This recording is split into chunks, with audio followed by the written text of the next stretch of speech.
كم عدد الاديان السماويه؟ الأديان السماوية الزبور والتوراة تمام. والإنجيل تمام. والإسلام. ما شاء الله عليك، ما شاء الله عليك. استنى يا استاذ مصطفى، اجابه خاطئه. ايه اللي خد؟ انما هو يا دين عمي واحد. اصبر، هو كسب، هو كسب. انما هو دين واحد. دين واحد ايه؟ انت دين قال لك الاربعه، الزبور والانجيل والتوراه والقران، ايه اللي ايه؟ بقول لحضرتك انما هو دين واحد المنزل من عند الله، دين واحد. لا انا عايز اثبات على الكلام ده، معلش. عشان ايه؟ انت عندك كام سنه قبل اي حاجه؟ 13 سنه. 13 سنه.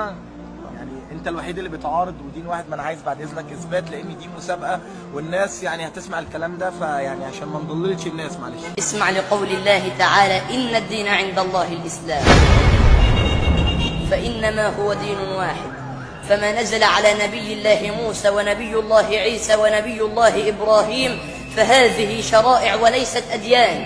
فنبي الله موسى دينه الاسلام وشريعته التوراه، ونبي الله عيسى دينه الإسلام وشريعته الإنجيل، ونبي الله إبراهيم دينه الإسلام وشريعته الحنيفية.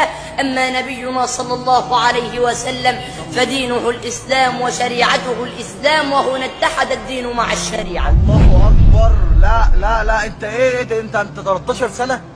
أيوه. الله أكبر. لا بعد إذنك كده امسك كده، امسك بس أنت، امسك أنت اللي كسبت. جاوبت إيه؟ الله أكبر. إنما هو دين واحد. يعني أن الدين عند الله الإسلام. قال الله حكاية عن نبيه نوح لما قال: وأمرت أن أكون من المسلمين.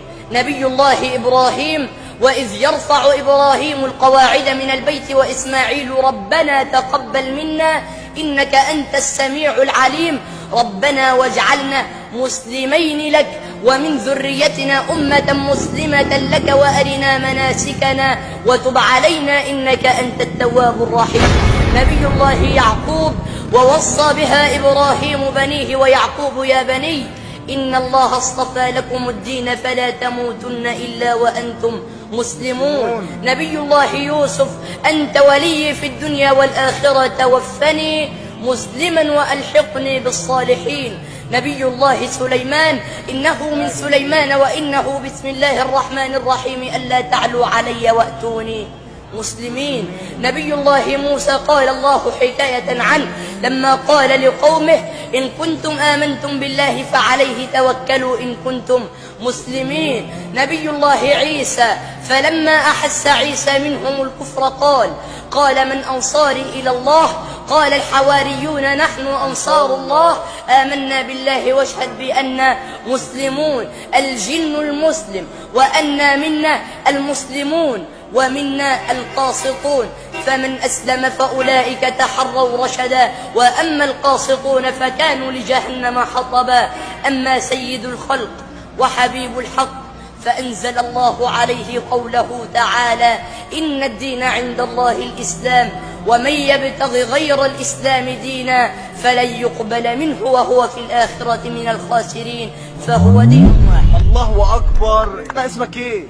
عبد السلام محمد. عبد السلام. يا عم ده أنت أحسن من خطبة الجمعة. حبيبي ربنا يبارك فيك. الله أكبر عليك. أنت على كده بقى المفروض تخطب بالناس. أنا أستاذ خطيب جمعة من وأنا عندي 9 سنين. من وأنت عندك 9 سنين؟